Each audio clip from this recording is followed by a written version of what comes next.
బీసీలకు ఎందుకు 44% రిజర్వేషన్లు? ఇదిగో రామచంద్ర యాదవ్ సమాధానం.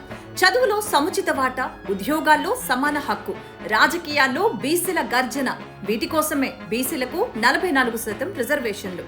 ఆ కోటా కోసమే బీసీవే పార్టీ కొట్లాట. ఏప్రిల్ 11వ తేదీన బీసీ మహాదీక్ష పేరుతో బోడె రామచంద్ర యాదవ్ నిరాహార దీక్ష. బోడె రామచంద్ర యాదవ్ చేపడుతున్న బీసీ ధర్మ దీక్ష ఎందుకు?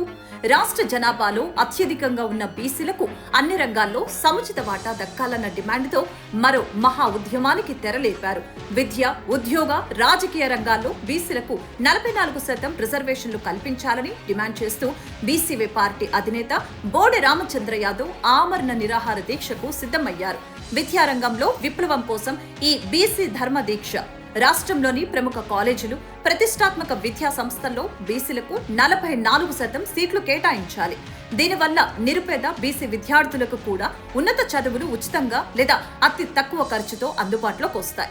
బీసీలకు ఉద్యోగ అవకాశాల కోసం బీసీ ధర్మ దీక్ష. జనాభా నిష్పత్తి ప్రకారం ఆర్థికంగా వెనుకబడిన బీసీలకు అన్ని ప్రభుత్వ ఉద్యోగాల్లో 44% కోటా కల్పించాలి. తద్వారా వేలాది కుటుంబాల్లో ఆర్థిక స్థిరత్వం వస్తుంది. బీసీలకు రాజకీయ సాధికారత కోసం బీసీ ధర్మ దీక్ష కేవలం చదువు, ఉద్యోగాలకి పరిమితం కాకుండా ఎంపీ, ఎమ్మెల్యే స్థానాల్లోనూ స్థానిక సంస్థల పదవుల్లోనూ బీసీలకు 44% వాటా ఉండాలి. ప్రస్తుతం కొన్ని కులాలకే పరిమితమైన రాజకీయ అధికారాన్ని వికేంద్రీకరించి రాష్ట్ర రాజకీయ ముఖ చిత్రాన్ని మార్చాలని రామచంద్ర యాదవ్ డిమాండ్ చేస్తున్నారు. బీసీల హక్కుల కోసం చేసే ఈ పోరాటంలో వెనకడుగు వేసే ప్రసక్తే లేదంటున్నారు బోడె రామచంద్ర యాదవ్. బీసీల వాటా బీసీలకు దక్కే వరకు ఈ ఆమరణ నిరాహార దీక్ష కొనసాగుతుందని స్పష్టం చేశారు. ఈ డిమాండ్ కోసమే ఏప్రిల్ 11న దీక్ష ప్రారంభిస్తున్నారు. ఈ పిలుపుతో రాష్ట్ర వ్యాప్తంగా ఉన్న బీసీ సంఘాలు, మేధావులు, యువత మద్దతు తెలుపుతున్నారు.